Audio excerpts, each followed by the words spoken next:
Hello mga kapatid, ito nagagawa-gawa na naman ako ng content na hindi man mapanood ng marami pero hopefully mapanood tong anak ko and magsilbing lesson sa kanya pag laki-laki niya.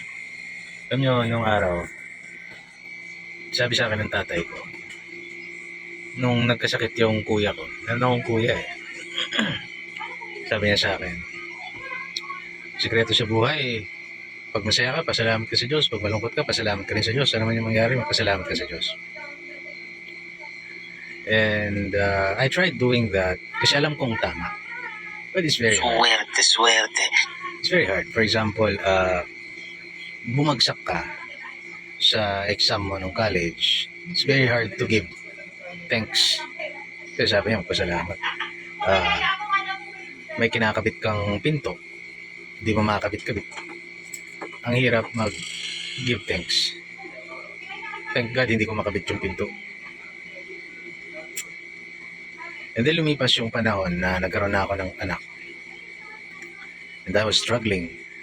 Kasi limited lang yung human resources and financial resources na bawal kang magkamali. Bawal kang matalisod. Parang wala kang mahirap magkasakit, mahirap masiraan ng sasakyan, mahirap maberya, mahirap magkaroon ng kaaway, mahirap magkaroon ng kaso. Mga ganyan. And then one day, nasiraan ako ng sasakyan ko sa SBMA and na-timing na yung nanay ko nandun. And yung mama ng anak ko was able to stay sa house para bantayan siya. And then yung nanay ko tumawag ng taxi.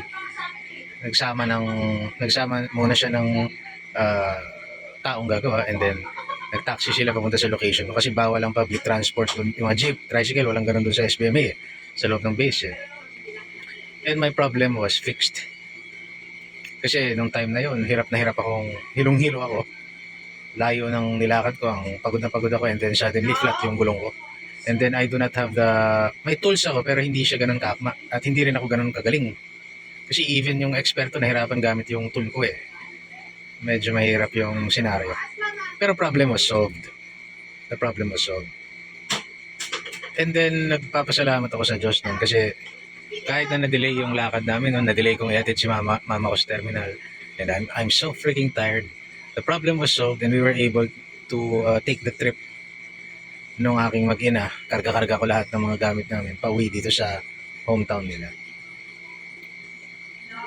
So I was able to give thanks to God. And actually, hindi lang thank you pala dapat yung binibigay, kundi praise and worship, pasasalamat at sasamba sa Panginoon. And I realized the problem was solved. Even though ang dami kong hardships sa buhay, the problem was always solved. So,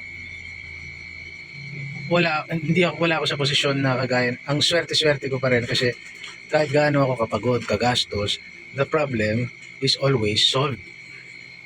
It's another thing to give praise to God and pasalamatan siya kasi mas marami pa rin, not to compare. Comparison is a thief of joy. But for reference lang, sa anak ko, lalo na kung maririnig niya to. Sa puntong ito ng buhay ko, wala akong sakit. Walang may sakit sa atin. May sasakyan tayo nagagamit, may pera tayo, kumakain tayo, may bubong, mayroon tayong bahay. Ang daming walang bahay. Ang daming walang sasakyan. Ang daming may sasakyan pero walang parking. Dinanas ko rin yun. Gumawa ako ng parking. Praise God pa rin because problem is solved. Nasa-solve natin yung problema, yung iba hindi. Yung iba namumuhay praising God, giving thanks to God, bagamat namatay din sila because of some terminal illness. Maraming taong ginagawa yung nakasulat sa Biblia to do what is right. Pero sa administrasyon ngayon, sa gobyerno ngayon, nakakukulong pa. Bagamat ginagawa nila yung tama, nilalabanan nila yung kasamaan. Maraming taong hindi na nila nasisilayan yung apo nila o yung anak nila na namatay sa panganganak. So sa anak ko at sa kung sino pang makakapanood nito, marami tayong problema pero mas marami yung mamamatay na lang sila, nagdurusa sila sa bone cancer ang puta, pero praise God. It's very hard at first kasi pagka nagsisikap ka naman tapos hindi mo nakuha yung resulta na gusto mo, because of factors na may kinalaman yung demonyo.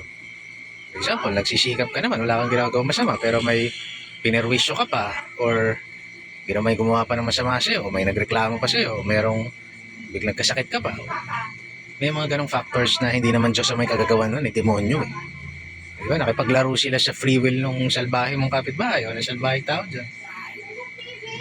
Pero nag-give thanks pa rin sila sa Diyos. No? Dati parang sarcastic eh. Thank you hindi ako pumasa. Thank you nahirapan ako. Mali yun. Kung mong gagawin sa Diyos yun. Sa dami ng paghihirap na pagdaraanan mo sa mundong ito, kung matututunan mo na manatiling faithful sa Panginoon at your lowest, that's the time I believe that you will inherit His kingdom and you will find peace. Kasi madaling sabihin na pag bilyonaryo ka, you will find peace. Pangarap ko maging bilyonaryo. No, you will not. Unless you find God. Minsan, ang pagiging bilyonaryo, pagsubok yun. Bigay nga natin lahat sa Kanya. Tingnan natin kung lalapit sa Diyos to. Bigay natin lahat sa Kanya. Diba? So, if you are blessed, anak ko, and kung makakapanood, praise God. Sa Diyos yun. Does not belong to you. Pwede niyang alisin sa'yo yun anytime. Your health, your wealth, your memory. Pero kung matututunan mong at your lowest, sa pinakamababang punto ng buhay mo, when you're suffering, that you give praise to God, genuine praise, magiging ikaw yung pinakamapalad na tao. Mapalad ka. Yung kinukuyog ka ng lahat, pinagkakaisahan ka ng lahat, sasaksakin ka ng lahat, o pabarili ka ng lahat, o kakasuhan ka ng lahat, o kukunin ng lahat yung pag-aari mo, and you remain faithful, praise God. Wala sila magagawa sa'yo. Wala. God bless you.